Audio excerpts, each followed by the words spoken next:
Close your eyes and picture success. What did you see? Money? A corner office? A luxury car? If you saw any of those, you've been programmed. Because in Japan, that image would make someone feel guilty. In Africa, it would seem lonely. In Scandinavia, it would look excessive. Today, we are going to destroy everything you think you know about success and rebuild it with wisdom from 5 completely different cultures: American individualism, Japanese collectivism, African Ubuntu, Scandinavian Lagom, Indian Dharma. By the end of this video, you'll realize you might be climbing the wrong ladder entirely. This is Quote Universe, where your perspective changes your life. Here's what's fascinating. If you took a successful American, a successful Japanese person, a successful African elder, a successful Scandinavian, and a successful Indian guru, and put them in a room together, they would define success in 5 completely different ways. And here's the kicker, they'd all be right. Because success isn't universal. It's cultural. Let's explore what each culture can teach us. Let's start with the one you probably internalized, the American dream. If you can dream it, you can do it. Often misattributed to Walt Disney, American success is defined by 3 things. O&E, individual achievement, you did it yourself. Self-made billionaire. Rags to riches. Pull yourself up by your bootstraps. The American hero isn't someone who inherited wealth. It's someone who built an empire from nothing. TWO, measurable results. Americans love numbers. Net worth, $50 million followers, 10 million square footage, 10,000 if you can't measure it. Did it even happen? 3, unlimited growth. Good is never good enough. There's always the next level. More, bigger, better. The only place success comes before work is in the dictionary. Vidal Sassoon, practical analysis. What this gets right, celebrates hard work and innovation, believes anyone can rise, social mobility, rewards risk-taking and entrepreneurship. What this gets wrong, defines worth by achievement, creates constant dissatisfaction, ignores community and connection. Sustainable? No. Most burn out. American success asks, what did you accomplish? But never asks, at what cost? Now let's fly to Japan, where individual success isn't just unimpressive. It's actually embarrassing. The nail that sticks out gets hammered down. Japanese proverb. In Japan, success is measured completely differently. O&E, group harmony, WA, your success should never disrupt the group. If your win makes others uncomfortable, that's not a success.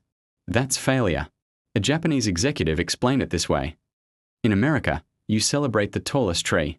In Japan, we trim it so the forest stays even. TWO, contribution over achievement. Japanese culture asks, how did you serve? Not what did you gain.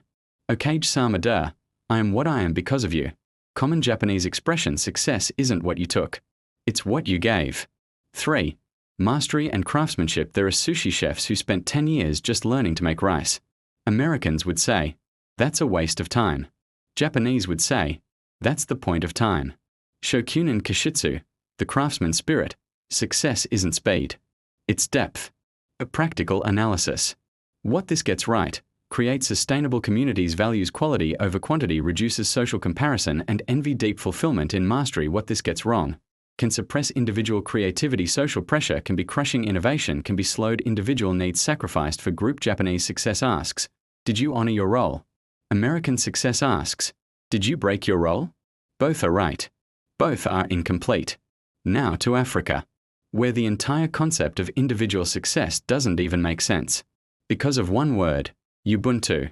Umuntu Ngumuntu Ngabantu, a person is a person through other people.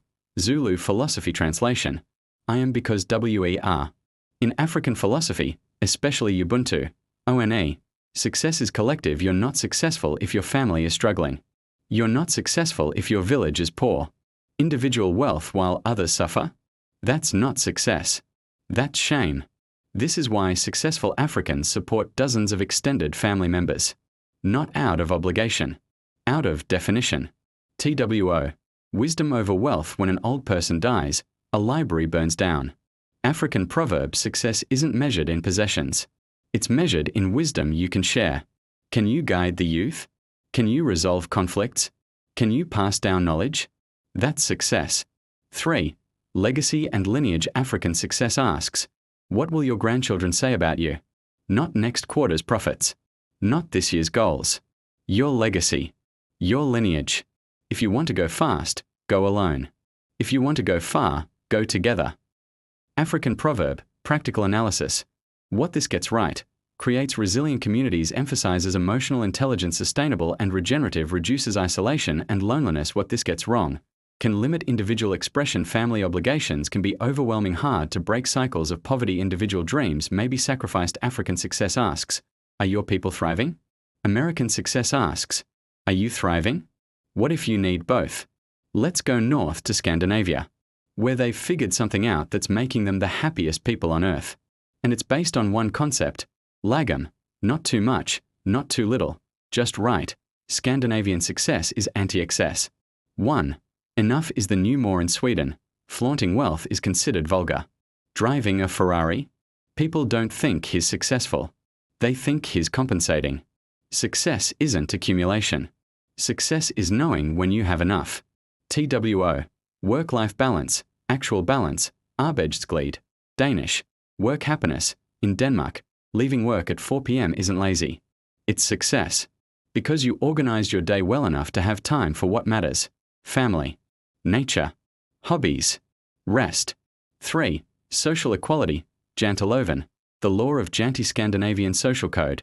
Don't think you read better than others. Don't think you're smarter than others. Don't think you're more important than others. This isn't about bringing people down. It's about lifting everyone up. Via Lagom, we are just right together. Practical analysis. What this gets right. Happiest countries in the world, low stress, high satisfaction, strong social safety nets, sustainable lifestyle. What this gets wrong. Can discourage ambition, innovation can lag, tall poppy syndrome, mediocrity can be rewarded. Scandinavian success asks, are you content? American success asks, are you growing? Why not design a life with both? Finally, to India, where success isn't even about this lifetime. Because of one concept, Dharma. Dharma, Dharma. Your sacred duty, a life purpose. Indian philosophy says, you're not here to be happy. You're not here to be rich. You're here to fulfill your Dharma. 1. Purpose over pleasure. Success isn't feeling good. Success is doing your duty. The Bhagavad Gita teaches, it is better to do your duty imperfectly than someone else's duty perfectly. TWO. Spiritual wealth over material wealth. Arthur. Wealth serves Dharma, purpose. Not the other way around. Money isn't the goal. Money is the tool to fulfill your sacred purpose. Accumulating wealth while ignoring purpose? That's not success. That's spiritual poverty. 3. Moksha, liberation, ultimate success in Indian philosophy. Liberation from the cycle of rebirth. This means detachment from ego, service to others, self-realization.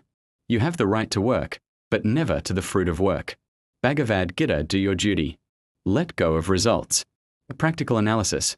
What this gets right. Creates meaning beyond materialism, emphasizes service and contribution, reduces attachment and suffering, long-term, multi-lifetime perspective. What this gets wrong. Can justify inequality, caste system historically. Material needs can be neglected, personal desires suppressed, fatalistic attitudes possible. Indian success asks, are you fulfilling your Dharma? American success asks, are you fulfilling your potential? Similar questions. Completely different answers. So here we are. 5 definitions of success. American, individual achievement and measurable growth. Japanese, group harmony and mastery. African, collective thriving and wisdom. Scandinavian, contentment and balance. Indian, sacred purpose and spiritual wealth. And here's the truth no one tells you, you get to choose. You're not bound by the culture you were born into. What if you built wealth like an American, but shared it like an African? Pursued mastery like a Japanese craftsman, but maintained balance like a Scandinavian? Followed your Dharma like an Indian sage, but measured progress like an American entrepreneur? Success isn't choosing ONE culture's definition. It's designing your OWN synthesis. Quote universe, the most successful people I've studied, they're cultural mixers. They take the best from each tradition and create something new. What would your definition look like? Take 60 seconds right now. Write down your definition of success. Not your parents', not society's, yours. Drop it in the comments below. Let's build a library of success definitions from around the world. And if this changed your perspective, Subscribe to Quote Universe, because sometimes the answer you need comes from the other side of the world. See you in the next video, where your perspective changes your life.